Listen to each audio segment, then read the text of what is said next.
கால்வாயில் தொடங்கி 125 கிலோமீட்டர் கடந்து தூத்துக்குடி மாவட்டத்தில் புண்டக்காயல் பகுதியில் கடலில் கலக்கிறது.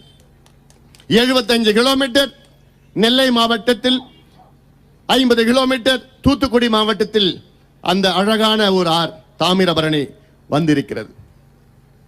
ஆனால் அந்த ஆற்றின் தொடக்கம் பாபநாசம்.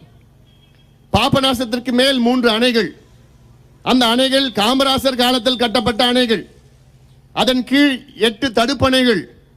அந்த 8 தடுப்பணைகளில் 8வது தடுப்பணை ஸ்ரீவைகுண்டத்தில் இருக்கின்ற தடுப்பணை 8வது தடுப்பணை. ஸ்ரீவைகுண்டத்தில் இருக்கிற தடுப்பணை வெள்ளக்காரனால் கட்டப்பட்டது. 1853 திட்டமிட்டு 1873 கட்டப்பட்ட அந்த தடுப்பணை அன்னைக்கு அது செலவு 11,000 ஆச்சு. தடுப்பணை கட்டுறது 8 அடி ஆழத்தில் 8 அடி கொள்ளளவு உள்ள தடுப்பணை அது. இன்னைக்கு காலையில் போய் பார்த்தேன், 1 அடி கொள்ளளவு இன்னைக்கு 1 அடி இருக்கு. அவ்வளோ தூர்ந்து போய் ஆகாய தாமரை படர்ந்து அதை பயன்படுத்த முடியல, தூர்ந்து இருக்கு. காரணம் இந்த ஆட்சியாளர்கள் தான். திமுக அண்ணா திமுக ஆட்சி செய்தவர்கள். அது மட்டுமல்ல, அதற்கு முந்தைய இருக்கின்ற 7 தடுப்பணைகள் மன்னர் காலத்தில் கட்டப்பட்டது.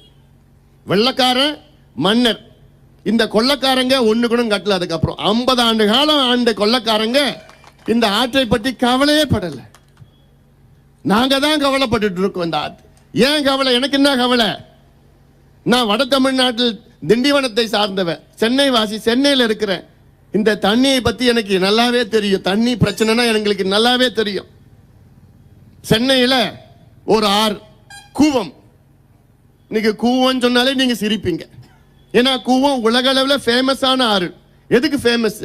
நாத்தத்துக்கு, சாக்கடைக்கு, கழிவுக்கு. ஆனா இதே கூவத்தில் 30 ஆண்டுகளுக்கு முன்பு சென்னை மக்கள் இந்த கூவத்து தண்ணியை குடிச்சாங்க. கோவில்ல இந்த தண்ணியை எடுத்து தான் போய் பூஜை பண்ணாங்க கூவத்துல இருந்து. எப்போ?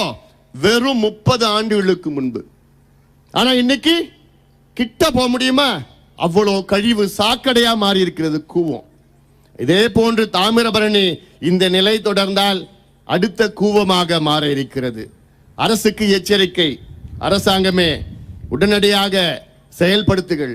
நாங்கள் சொல்கின்ற திட்டங்களை செயல்படுத்துங்கள். அந்த காலத்தில் நம் முன்னோர்கள் நல்ல ஒரு தூய்மையான புனிதமான ஆற்றை நமக்கு விட்டு சென்றார்கள், தாமிரபரணி. ஆனா இந்த திராவிட கட்சியால் இந்த ஆறு மாசுபட்டு